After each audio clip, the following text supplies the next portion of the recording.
Hi, everyone. This is actually recording number two. So, for everyone that attended the live masterclass a few days ago, this is masterclass 2.0. We've actually added a few slides, and I'm going to go a little bit more in depth around a few of the pieces that I didn't get a chance to cover as much that I would like to say in this class and in this version. So, why? Why this class? This class is the culmination, and really it's a distillation and extraction of a piece of the medicine that I practice that I think I think more of us in medicine, more of us in life, in whatever walk of life that we're in, can be using some of these concepts that we're going to talk about in the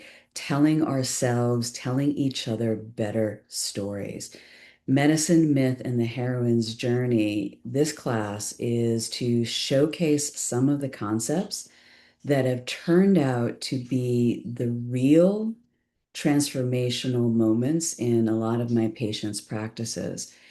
And not just my patients. I would say that even when I'm working with friends, with colleagues, with family members, and especially when I'm working with myself, the most fertile and powerful and game-changing moments in my life, personally, professionally, as a friend, as a family member, as a colleague, it has so often come down to dealing with questions of identity and story. And another word for identity and story is beliefs. And those of us in medicine, so many of you listening are in medicine as different medical practitioners. We know in medicine the power of belief. We use that in different ways. We dismiss it sometimes by calling it placebo, and we have to account for it incredibly powerfully when we are trying to test a protocol, test a medicine, test a supplement, test a technique. We've got to deal with the fundamental truth that what human beings believe shape our bodies, our immune systems, our healing, our lack of healing. It certainly shapes who we think we are. It shapes our experience inside of our minds and our hearts. It shapes our actions and our choices, what we will and will not do, what we will actualize out in the world, but it's also shaping what our biochemistry is doing, what our neurotransmitters are doing, what our nervous system is doing. Belief has an incredibly powerful effect. And when we talk about something like placebo, we might talk about what we're believing or disbelieving in a course of action, in a supplement, in a medication, in a therapy. But meanwhile, all the time, belief is shaping our day-to-day life. And in this presentation, I'm going to talk about some of the fundamental key concepts that are running, sometimes unbeknownst to us, how our bodies and our minds and our emotions and our hearts are responding to the lives that we're living, the bodies that we're in, and the choices that we make in healing, but also in many other arenas of our life. So, let us begin.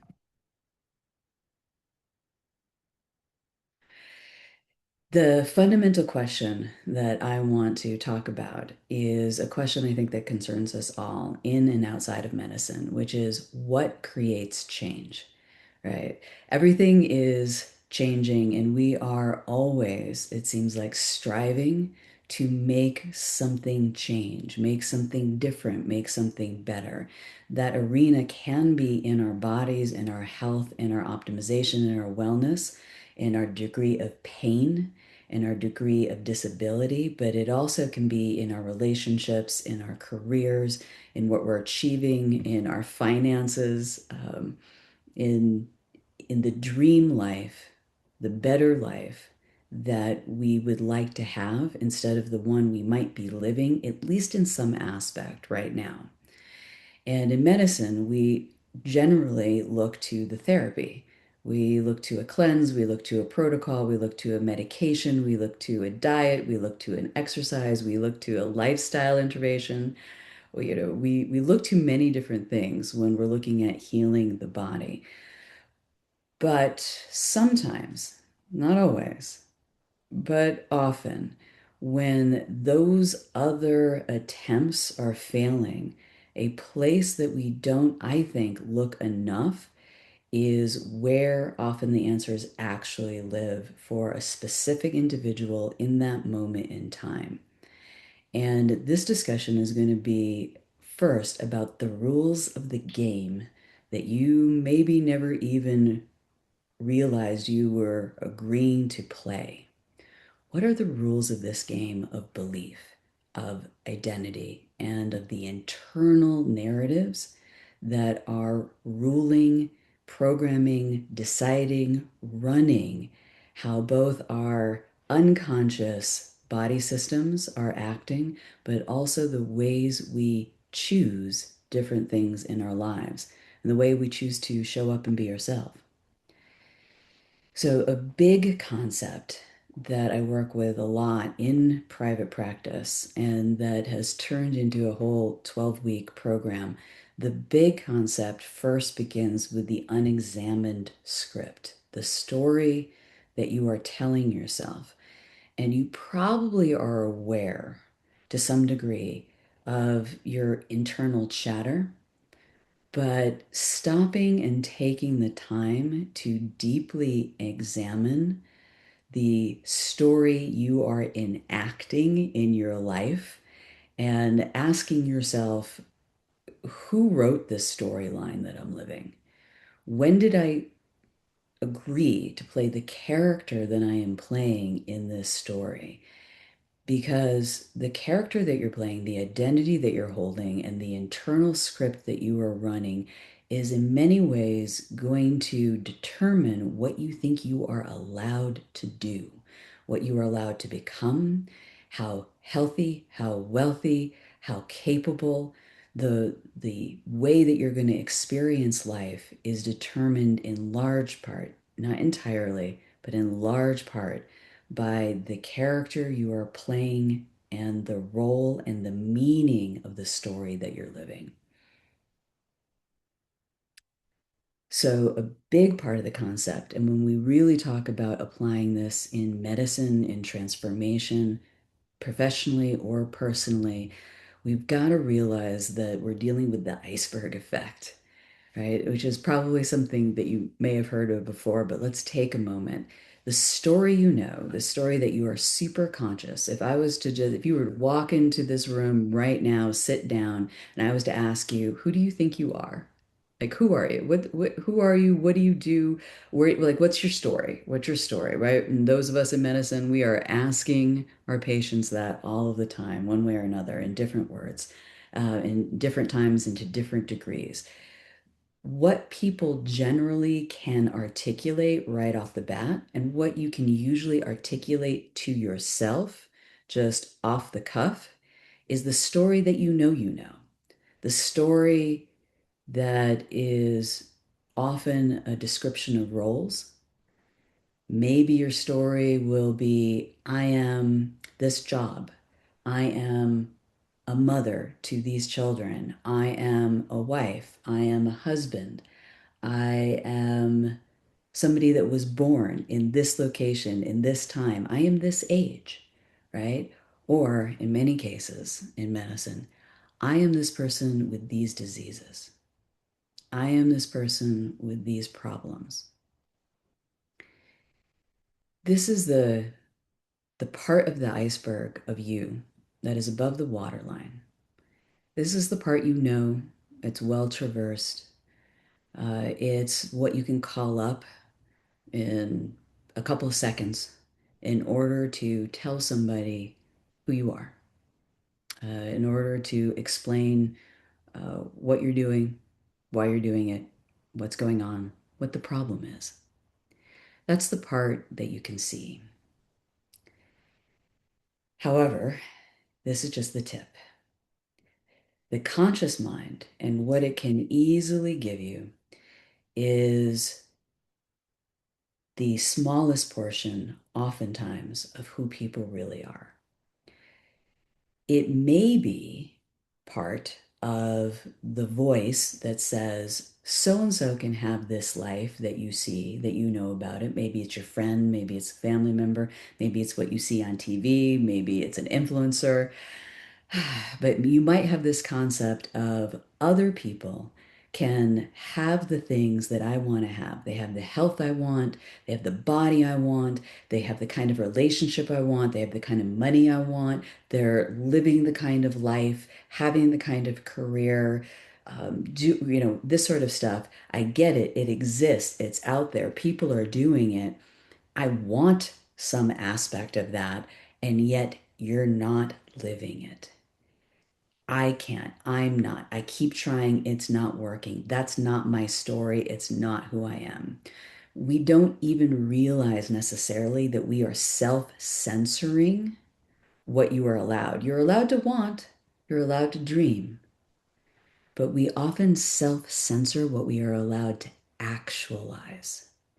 And the mass amount of that iceberg that's keeping you in self-censor may be below the waterline. It may be subconscious. It's running in the background. We can find it. We can peel it out.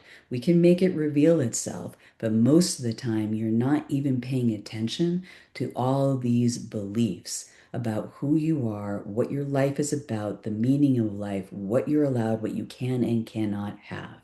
And you might have rationalizations for it. There's all different ways that that mass of being that you are, that's underneath that waterline, is determining what you are thinking and behaving and choosing and acting and enacting and embodying on the surface. So ask yourself in this moment, before we go any farther, finish this sentence inside yourself, grab a pen and a paper, take a moment. People like me can't fill in the blank.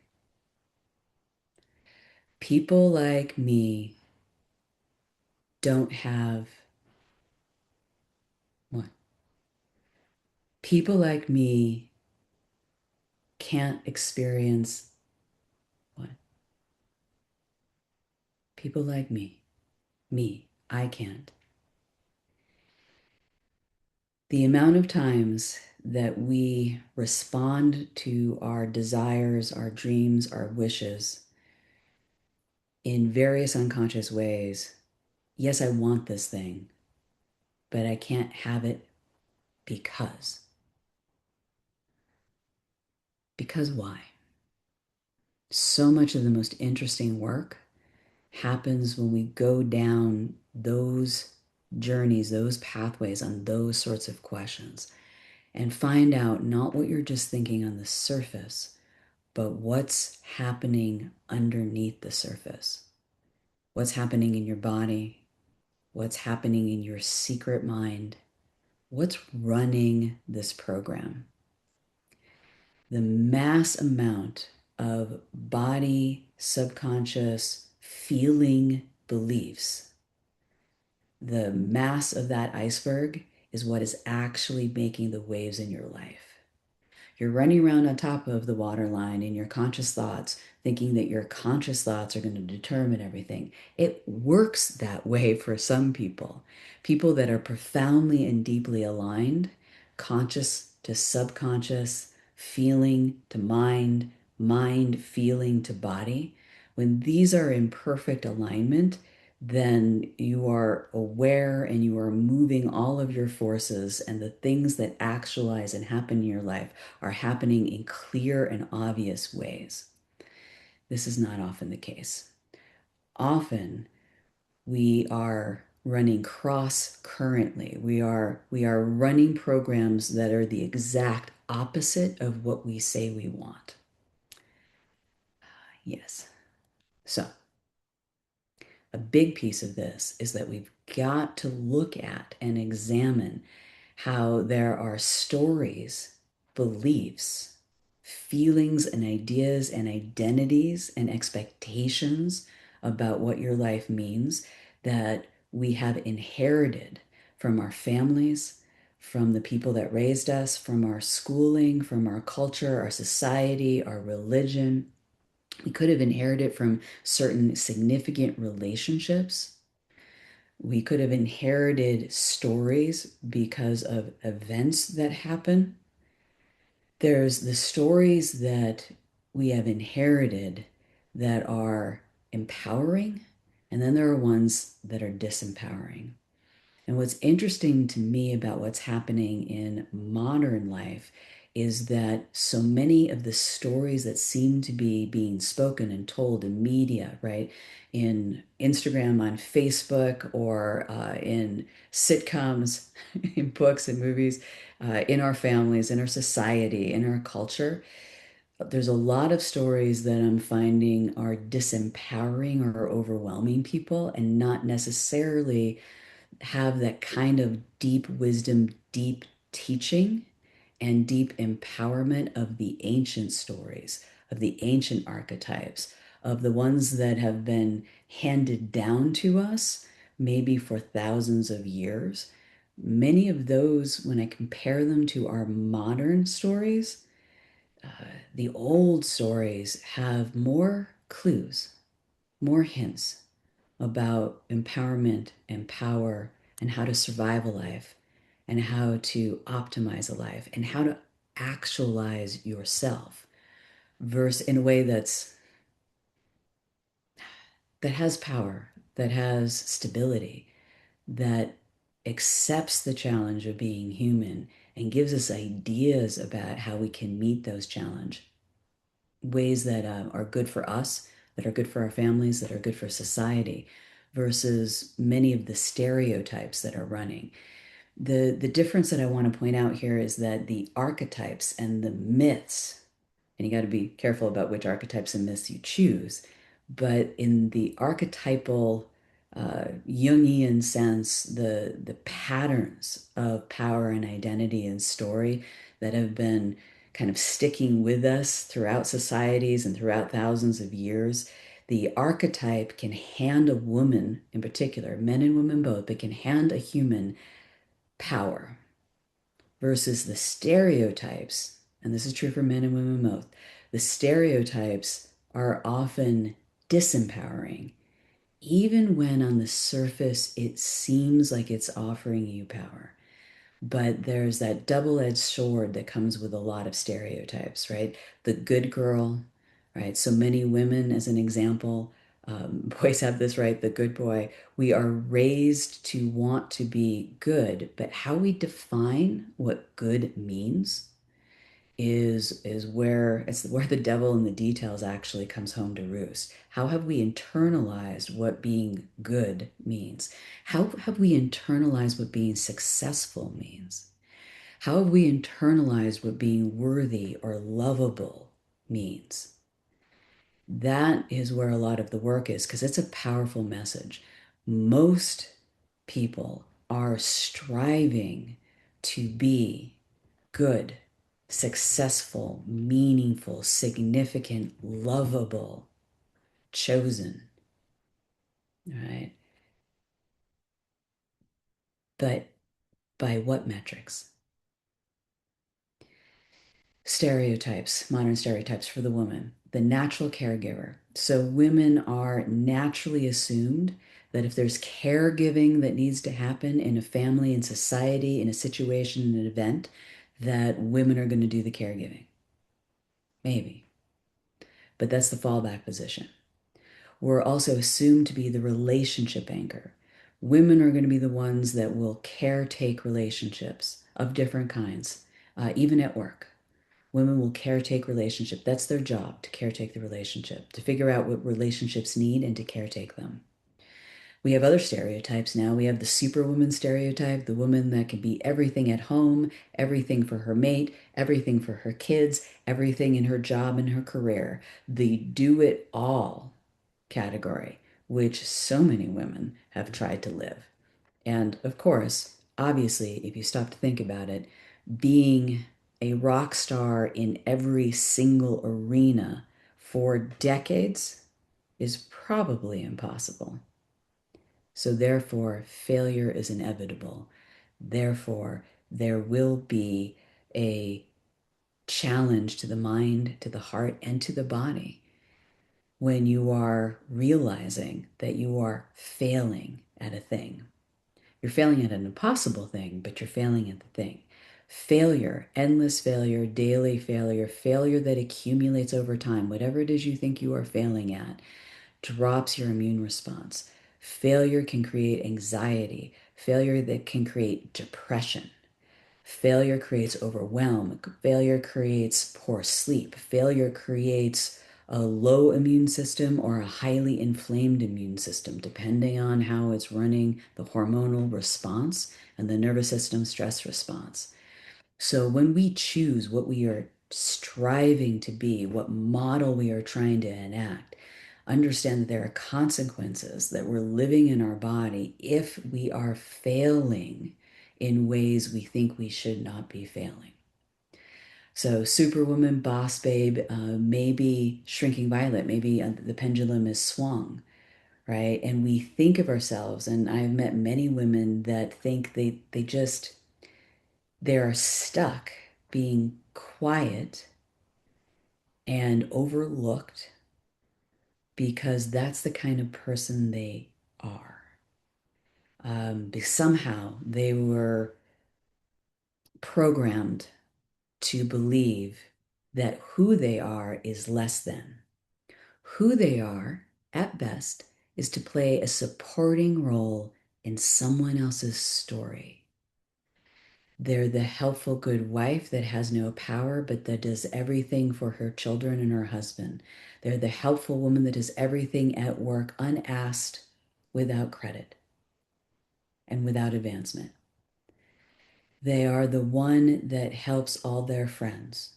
They are the one that's always giving everything they have to the best of their ability to the other, to the mission, to the purpose, to the goal, to the family, to the partnership, to the other. Because that's the most important thing, and that's how the identity is shaped. Then trying to actually stop giving everything as the support role, which doesn't mean that it could be that the most powerful, most amazing thing you can do on this planet is being the best supportive person to your family, to your mission, to your relationship, to your kids, right? But what if you were, in fact, ridiculously, amazingly, incredibly successful at that supporting role? And the person you were supporting, say it's your children, and they leave home and you were gloriously successful. They are out there in the world being the people they were supposed to be. But now you've got to transition, right? There are so many transitions in a life. Men have their own versions, right? The man that was fantastically successful at his job, providing for his family, doing amazing things in the world for his company, for his job, and then he retires. The amount of men that go into health crises and even die after retirement within the first year or two is uncomfortably high. What's happening there?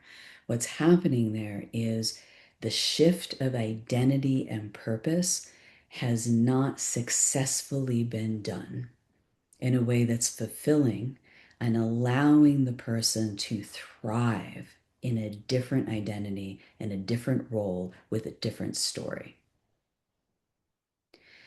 For women, an interesting thing that they often struggle with, both from a young age throughout different age transitions and different storyline transitions, is the fact that, and men have this too, it's a little bit, I think, better studied in women than I think is being studied in men.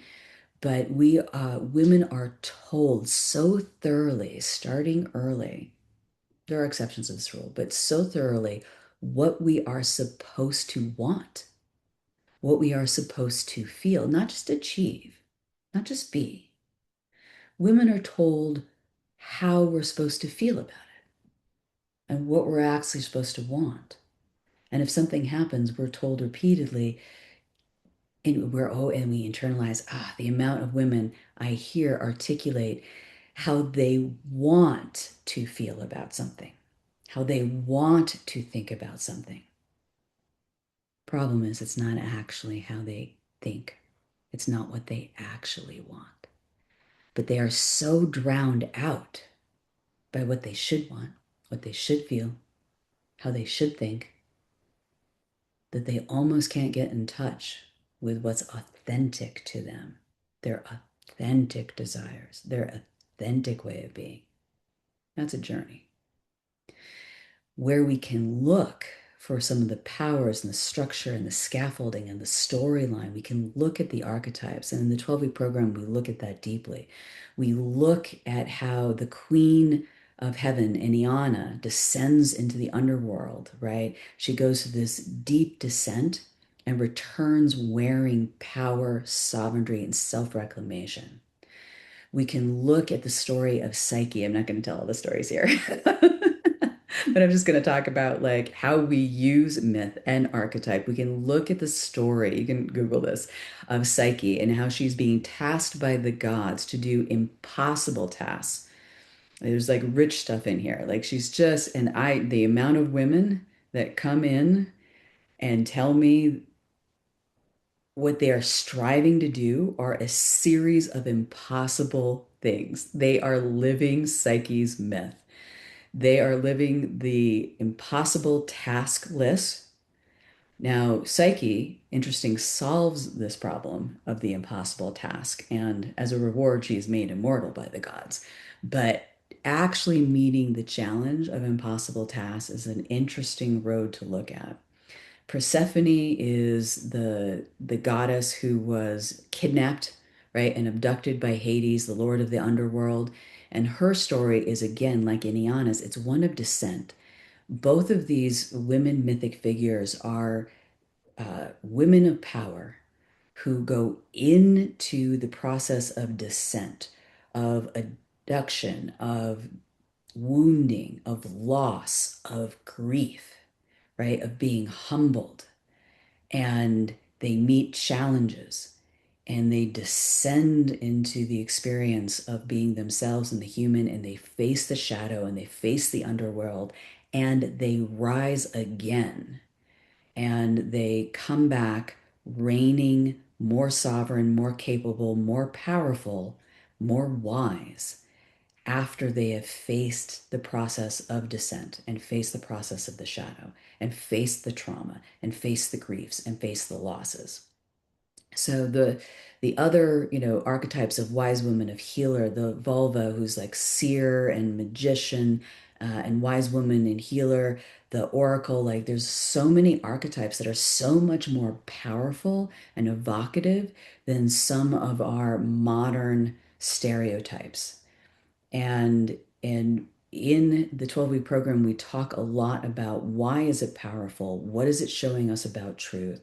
How does it help us face the hardest things and find our deepest strengths and enact them in the world and reclaim that power? What is that journey? What is that healing? How do we understand our wounds and our losses and come back stronger for it? Kali, of course, is the ultimate Hindu goddess, the goddess of destruction, time, and creation, destruction and creation, and radical transformation. But there are a lot of archetypal mythic figures that we are not encompassing, I think, into the stories that we're telling. Feminine figures of the primordial experience of being a woman that shows you the power inherent in what you are given as this role, right? The feminine role, the body of the woman, what it means, how it enacts, what it endures, what it discovers, and what it offers to the world when it is offering power, when it is choosing what to destroy, choosing what to face, choosing what to reclaim, choosing what to resurrect, choosing what to heal, right? And choosing what should be birthed into the world, what should continue, what should be nurtured, and what should be destroyed. The woman acting as power of destruction, of doorway, of pathway, of creation, of nurture, like the whole spectrum. And instead, we are offered, generally speaking, much more surface reads of what a woman is supposed to be. And those surface reads do not help women reclaim from wounding, from death, from illness, from disease, from damage, from disappointment, from failure. It's we need better frames. We need more powerful stories. And a lot of the work in healing and in medicine is the descent, facing where did you leave your power? Where in your body, where in your life, as events accumulated, as damage accumulated, as life lifed, where have you stored your history? Where have you denied your truth? Where have you denied your pain? Where have you denied your pleasure? Where have you denied your passion? Where have you denied your wisdom and your insight and not enacted it? What is bound up in you? Is it bound up in your heart?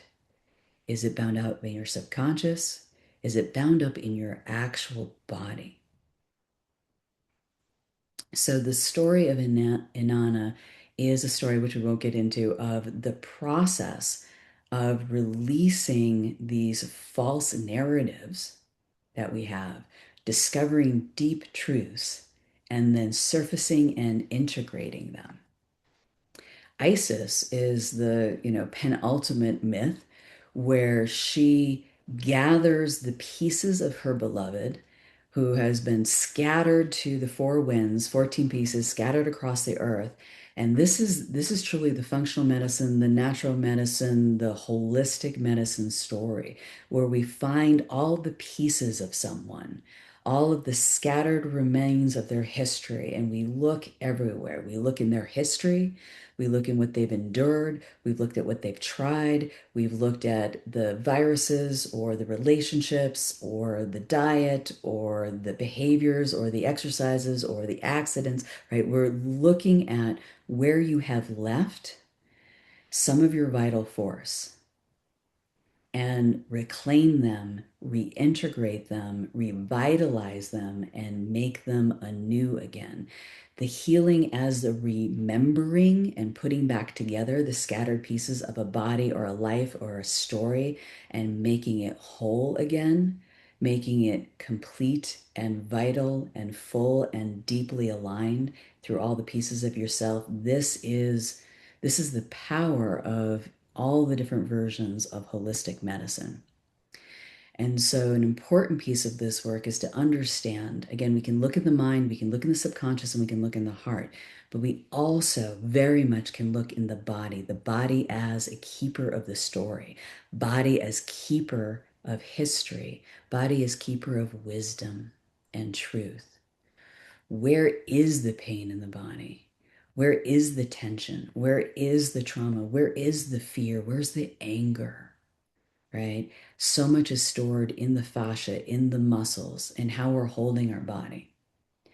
And a lot of the practices that I work with, either individually or practices that we're going to do in the program collectively as well as individually, are practices of finding out what the body actually knows and how to listen to the body as a tool to tell you, yes, this, no, that. Are you able to hear the wisdom and the knowledge and the knowing in your body? If your body has been hurt, has been damaged, has suffered griefs and traumas, can you caretake that in such a way that it can release those traumas and that damage and that history? right? There's many different roles the body has been playing, is playing, and then can play to help you move forward. And it doesn't have to be just a story of healing the body. Your body can weigh in about whether or not you should take that job, whether or not you should leave that relationship, transform the relationship, make a different decision. As you refine and work with and partner with your body, the body becomes something that will speak wisdom into your life. And the more healed and the more you allow it to speak its truth, the more it will give you perspectives that maybe your mind is going to miss, maybe even your heart is missing. This is especially valuable for women who have been drowned out. I say women because the next program is, all about women. It's a women cohort. But the truth is, men have this version too, right? Because they are trained to ignore the signals of their body. They're just trained differently, right? It comes out in different ways, and their solutions can be different. But I would say our modern humans are trained to not honor the intuition, the messages, and the knowing of the body. We put the intellect up on the ruling pedestal. And so, what the mind says and the intellect, and specifically only one part of the intellect, particularly the logical left side of the brain, right? The analytical, this is the penultimate. This is the one that everything else has got to bow down to. The intellect gets to decide in the end. It's the final arbitrator. The problem with that is that often the intellect turns out is wrong.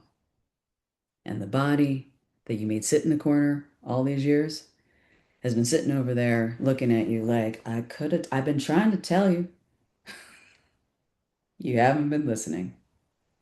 So the practices need to be, in many ways, about the power and the wisdom of the body. So, what does this really mean? In medicine and in life, uh, there, there's so much to do here when we unpack identity and story and myth and archetype, right? And belief, which is why I created a 3-month program.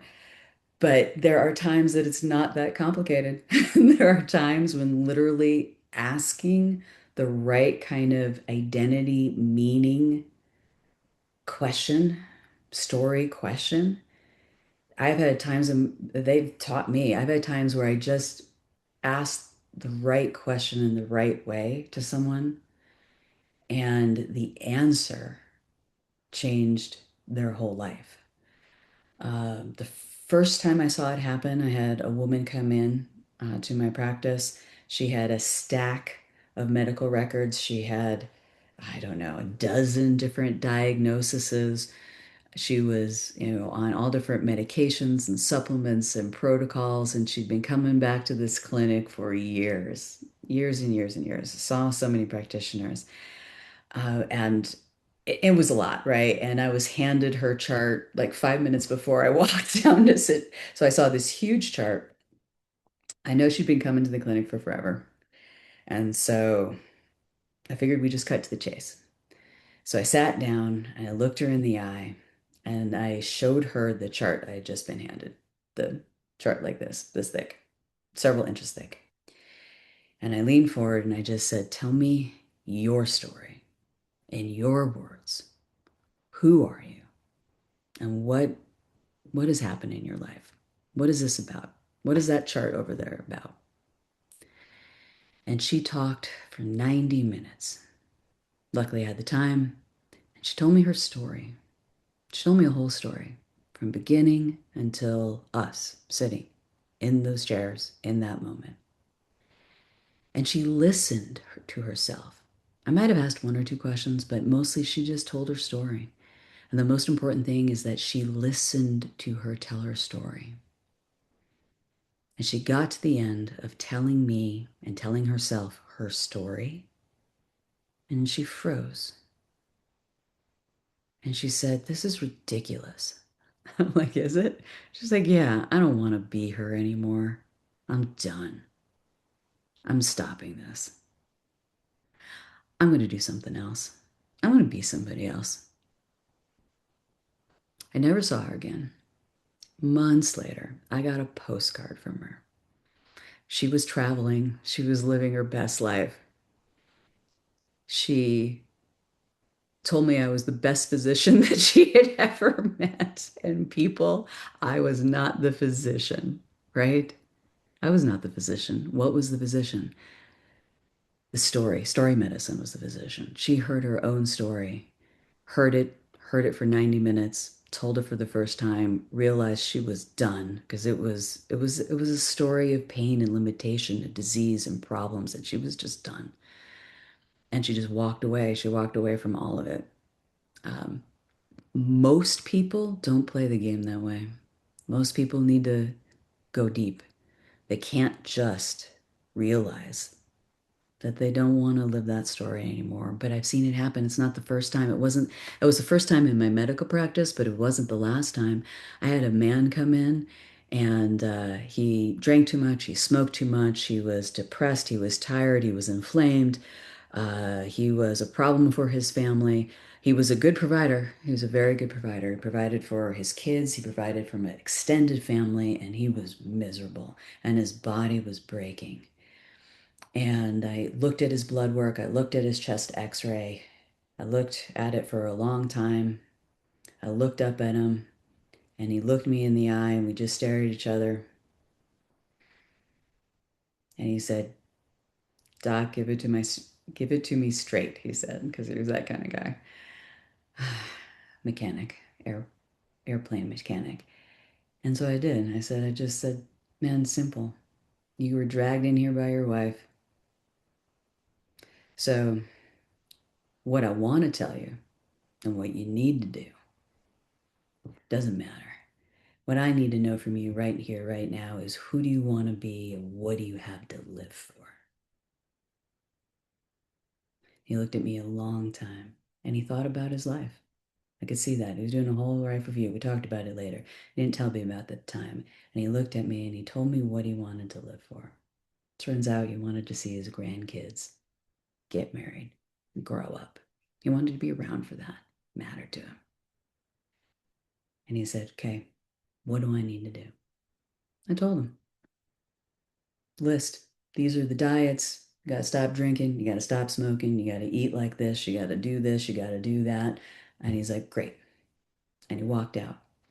Didn't see him again for months and months and months and months. Who I did see as the months rolled on, I saw his wife. I saw his family. I saw his neighborhood. I saw his church. He sent me every single person just about that he would, coworkers that he was in contact with, because this man changed his story in that day. He decided, and he told me, he was just like, he'd been mad at God, his own issues, and that's his story to tell. And he decided he was going to be a different person and he was going to live a different life. And he proceeded to do it. And he so transformed not just his health, he transformed who he was. He transformed his entire family. He transformed his neighborhood. He transformed his church. He transformed the people that he worked with because he decided that he was going to be this other man. And he made the decision in one day. Now, as you can imagine, all the other people that came and said, Doc, could you do to me what you did to him? Whatever that was, do that. And you all know that it's not that simple because what needs to happen happens inside of a person, right? That's the myth as medicine. That's identity medicine. That is story medicine. That's meaning medicine, right? I could tell you more stories, but I've seen that. I've seen cervical cancer diagnosis go from, cervical cancer, and 3 months later, without any real change in protocol or anything else, like no cervical cancer, because I was there the moment that woman changed her story, changed her identity. I've seen it in real time. I've seen it in the practice. I've seen that when we talk about identity and story and meaning, sometimes it can take a minute. Sometimes it takes an office visit, and sometimes it takes months as you unwind the narratives that you don't want, as you unwind the beliefs that you don't want, as you unpack who you don't want to be and who you do want to be, and then how to actually embody that change. That can be the work. But they might need the change in diet and the medication. Do you see what I'm saying? Like it's not an either or situation, but there's this massive lever of who is the person doing the choosing and how it is affecting how everything is running inside and outside of them. That's the power of identity, of belief, of story. And then from there, one of the big shifts and frames that I really invite people into is to realize that even though it's a profoundly private and singular process in some ways, in some moments, there are also amazing allies and forces that you can align yourself to after you do, or the process, and maybe while you're doing this deep dive into who and what you think you are and what you want to be. There are all sorts of mentors, allies, and forces that you can utilize to help you know who you are, know what you want, redesign yourself, and to get help. So there is the descent in the self. Some of it has to be walked internally on your own, personally, deeper, meeting the parts of ourselves that are waiting there below the waterline. But there's also, you can be surrounded by community, you can be guided by mentors, you can have friends along the way, you can have allies of different kinds. They can be in the shape of people, they can be the shape of doctors, of friends, of family, of lovers. They can be in the shape of forces, of natural forces. Nature Cure Doc here. They can be hot and cold water. They can be earth. They can be sun. They can be air, breath. They can be practices, right? There are powers that open up horizons and they can join forces with us. You don't have to just wrestle every hard thing to the ground on your own. There are allies that can heal, that can guide, and can support, and especially the feminine element, right? The archetype, the myth is that women are, there are so many traditions, spiritual traditions, and paradigms that really use women in nature synonymously. Yes, as one, right? That like woman as nature, nature as woman, right? Like as if it's one thing. And I'd be like, yes, absolutely sure, bring it on, right? Join forces with nature, embody yourself as woman, as a force of nature. Yes, take it, own it, and go into nature and use nature and unify with nature and those forces and put them at play for your own healing and the healing of those around you. So, another aspect of the storyline, anchors. And I'm probably using up too much time. How much time am I using? You're about a About an hour. Okay. But anchors, the whole concept of anchors are huge. So, this in medicine and transformation, when I say anchor, there's the dark and the light of anchor. And a lot of the work is there's the forces, the people, the conditions, the diet, even the practices, the relationships, the anchors that do you good in times of tradition, that stabilize you in the storms, right? That stabilize you in change, that like center you, that ground you, that feed you, that nurture, that are your safe place. Anchors that serve you. And then there are the anchors, could be the same things sometimes, that hold you back, right? So there's anchor as stability, and then there's anchor as keeping you from making the transition, from making the move, from making the transformation. So lots of work there. Sometimes there are one kind of person or thing that helps you stabilize. And sometimes it's another thing that's holding you back. And so much of the work, though, is finding out, is this thing, is this relationship that you say is holding you back? Is it? Or is it just an excuse? Is that relationship actually a kind of stable anchor for you? Is it the relationship or the job or the condition that's holding you back? Or are you actually getting things from that that's helpful? And what you need to do is reframe who you are and how you're going to empower yourself without necessarily letting go of that anchor, but just reframing the role that that anchoring presence or condition or situation is for you. So the work that we also do, and I'll try to go a little bit faster, so much to say. There are two ways of looking at story. One is the adventure story, the hero's journey, facing what must be faced, becoming what you can imagine, what your calling is, right? There is the stages of the hero's journey and what we can learn from that, and the inspiration and the guidance we get from the hero's journey. But the hero's journey is often a journey that's framed from the masculine aspect. And we all have the masculine aspect, male and women. We all have that masculine aspect, that part of us that is called to the adventure, to the challenge, to the hard thing, that must achieve, that must face the enemy, that must face themselves and must become more and grow and come back to give the gifts to themselves and to society. But there's also the romance, especially for the women. There is the storyline of the romance of union as the goal, right? As relationship as the goal. And we use the romance in the work that we do in myth and archetype to find how we're going to fall back in love with your life if you're not in love with your life. Fall back in love with your body if you do not love your body. To fall back in love with the buried power inside of you. And the adventure story and the romance story are both frames that we look at. How do we do this work of transformation? Where is that work? How do we do it? What is the story? What is the meaning? And who are we? What character are we playing? And what are we going after? And within looking at stories, we have to look at many of the old stories that we've abandoned in our modern age.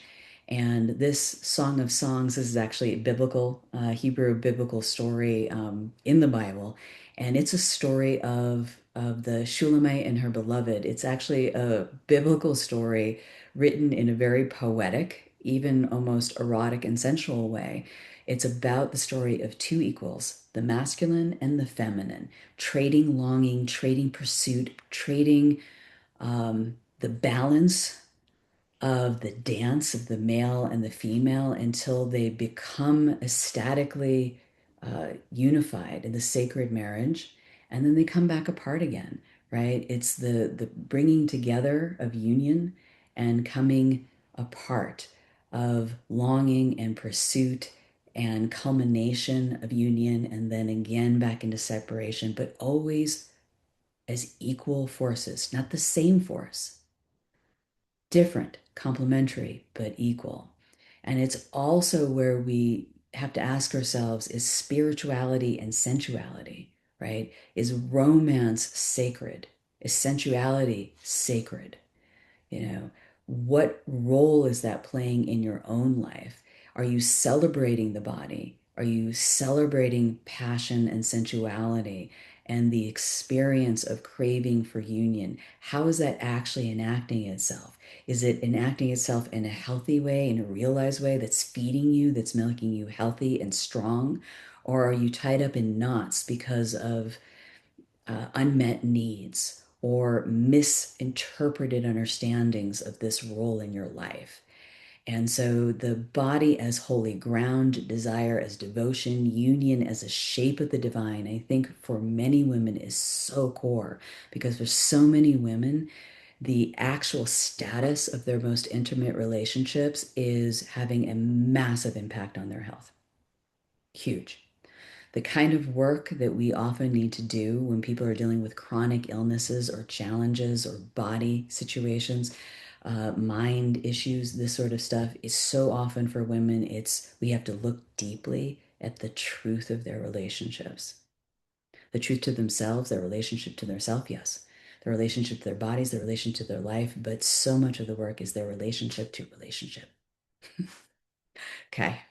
So Shiva, Shakti, classic, dynamic, the male and female. Because by the way, male and female, it's equally in both of us, right? We are all like needing to find our own unity between our masculine aspects and our feminine aspects, our consciousness, our leadership internally, our primordial energy. A lot of the work that we do is figuring out how to use the yin and the yang inside of us, when to be masculine, driven, linear, bold, right? Courageous out in the world, and when to surrender and to receive and to rest and to nurture and to be reborn within ourselves. So, things to know: the dance of the beloved, the divine romance is understanding these powers and how to balance and bring them together and enact them internally and externally in our lives, and not get stuck in the current stereotypes. The rescue plot, waiting for your prince to come, waiting to be saved by somebody else. You might have to do your own saving. Waiting to be chosen by your job, waiting to be chosen by your partner, waiting to be chosen by life, waiting for something else out there to choose you and turn you into the princess or turn you into the queen. Yes, do all that, get that. But often what we also need to do is choose ourselves first. Right. And so when we talk about myth, we talk about story, we talk about meaning and identity, I'm talking about these dynamics that are woven into the healing journey, woven into the journey where people come into my office and say, I want a different life or I want a different body.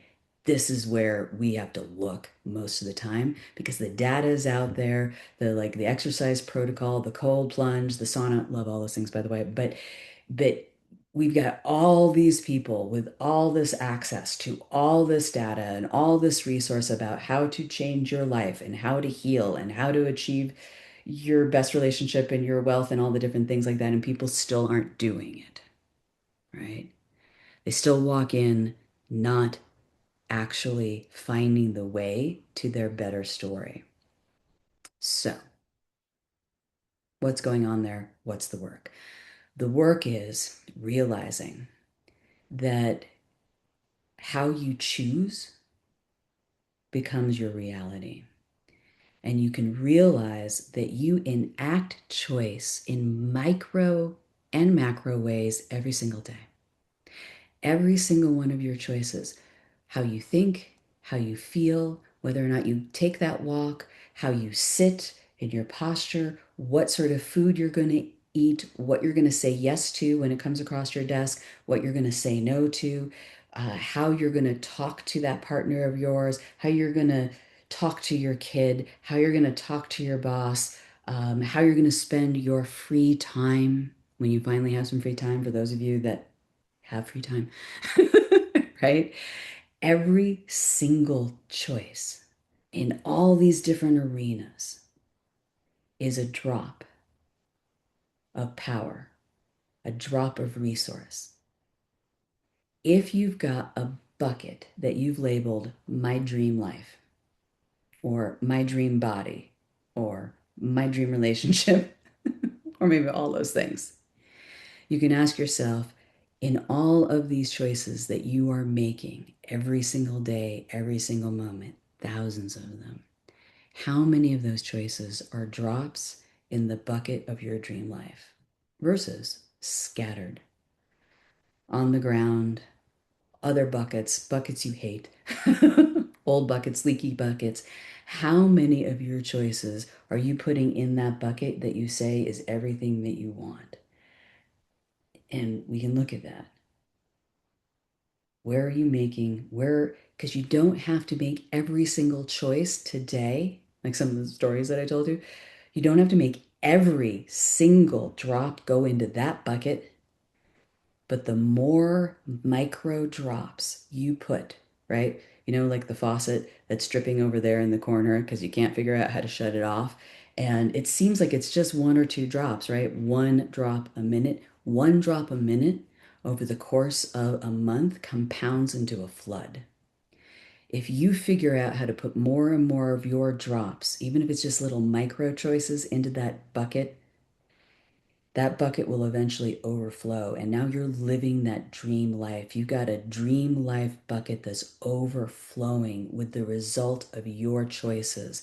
And it then waters everything and everyone around you. If you fill your bucket with all of as many of your little micro moments as you can until you are abundant in what you have chosen, that abundance spills out and becomes other people's abundance. And if you're having a hard time doing it, get help. Those are your allies. Figure out how other people can help you put drops in your dream life bucket. There's ways to that too. All right. So, where can you start? Start where you can find your feet. So, we're going to do quick practice here. The practice is like literally take the time, and we can't do all the different versions of this practice, right? That's why I've got the 12-week course. But right here, right now, everybody freeze. Freeze. Don't move. Everyone who's listening to this recording, and notice whether you're standing or you're sitting, or maybe you're walking. Some of you are going to be listening to this. Maybe you're driving. So if you're driving, don't freeze completely, but hold your position and notice your posture. Notice where your hips are. Notice where your feet are. Notice where your legs are. Notice where your spine is. Notice, people, your shoulders.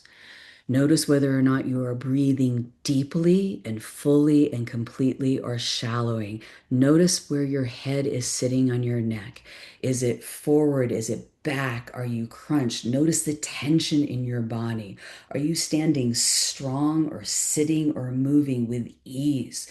If somebody was to look at you right now, would they see someone who looks like they are powerful, at ease in their body, relaxed, control, sovereign of all they, see and are, in complete ease and ownership, strength, peace, right?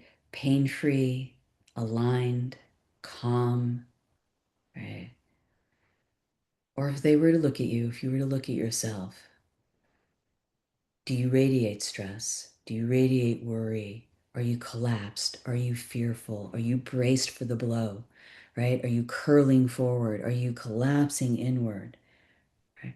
Are you sloppy? Are you scattered? Do you have discipline? Do you have control?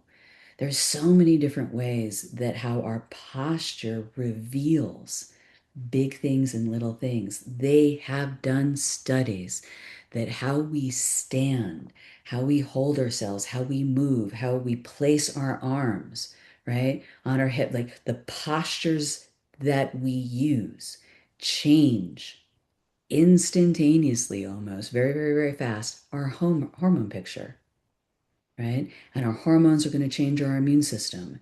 And all this is going to change our neurotransmitters. Whether or not you're smiling, you can feel sad, you can feel anxious. If you actually put a real, as best as you can make it, smile on your face, it will change your internal neurotransmitter nervous system state. All of these micro changes are like drops in a bucket of transformation. And there's all sorts of techniques. Some of these are ancient. Some of this has been handed down to us from different traditions for thousands of years. There are Taoist practice in this, right? Yoga practices in this. And we got all these Harvard research studies now basically showing the science of it, which is what we use, how we use these micro decisions about how we're standing, sitting, moving, breathing, radically can add or subtract from that bucket of the life and the body that you want. They are drops in that bucket, or they're not, or they're rolling away from you and they're evaporating. So, some of the work that I have done for a very long time is work here, discovering the truth and then redesigning how you are enacting that truth, because you have a body. And most of you, maybe not all of you, most of you have a body that you can tell to do different things in micro ways as well as macro ways. And you think it's a little thing, but it turns out it will redesign your subconscious and it will redesign how your immune system, your hormone system, and your nervous system, your neurotransmitters, it can redesign your breathing, your respiratory system, your cardiovascular rate, your heart rate variability. It will redesign your digestion, right? And your elimination and pain. So that's one practice. Another practice is the story practice, kind of like I was telling you, but done for yourself. This is to reveal the mind. This is one of many ways, because there are other ways. This is one way to reveal your own story to yourself. Write it out. Yes, you can type it out, but there's something that happens, research on this too. There's something more powerful for our human brains about writing. Take a pad of paper, take a pen or a pencil or a quill, whatever you want. Write the story of your life from origin, write your origin story from beginning until where you are right now. How did you get here? Who are you? How did you get to be you? What is that story? Write it all out, best you can. Put it down, walk away from it. Walk away from it for a day, walk away from it for 3 days, for a week, walk away from it. Give some space, and then go back and read it. Read it slow, maybe read it twice. What does it reveal? And remember, the story is just a story. Do you really want to identify with that story? Are you proud of the story? Are you proud of some of it, not others? Do you want that story and that identity to own you still? If it was a movie and the audience was watching it, what would they be shouting at you, shouting at the screen to do right now? That's one of the story exercises. There's a lot more. Some of them are ancient. There's a yoga nidra style from old school yoga nidra where you do this profound meditative guided. It's all a lot of these practices are coming in the newsletter. So if you stuck with me through this, even if you do not join the 12-week program, like a lot of this we're going to be putting out in the newsletter. There are going to be audio versions of all this because one of the more profound, and I don't see this on YouTube, one of the more profound old ways of doing yoga nidra is this deep, really relaxing body practice of release, releasing tension, releasing pain, of going really, really deep into a relaxed state. And you go, and then you layer on that a journey deep into your truth. You take into the yoga nidra a question that you want your inner wisdom to answer. And you go on this journey, and then you bring back the answer from your inner self. Now, that yoga nidra, I think. I don't know if you could hear this back, but my wolf dog is complaining that it's time for dinner. All right. So obviously, this is the end then before she starts howling. Come here. Because, of course, I have a wolf dog because that's part of my story. All right, so sign up for the newsletter if you haven't already, because we're going to be doing a lot of these practices and we're going to be talking about them. We're going to be doing audio versions of it. We're going to try to give you lots and lots of tools for how to enact transformation and healing and medicine in different ways. And then the 12-week, 3-month program is coming up. You can go to the website, you can find out more about it. We'll tell you more about it. Got a wolf dog, got a feeder. There is a 12-week program that is going to be classes, lecture, practices, movement practices, meditation practices, journaling practices, uh, deep exploration of body and subconscious and how all of this works and how to uncover it and how to transform it and how to redesign it. I don't know what else I need to say. Okay.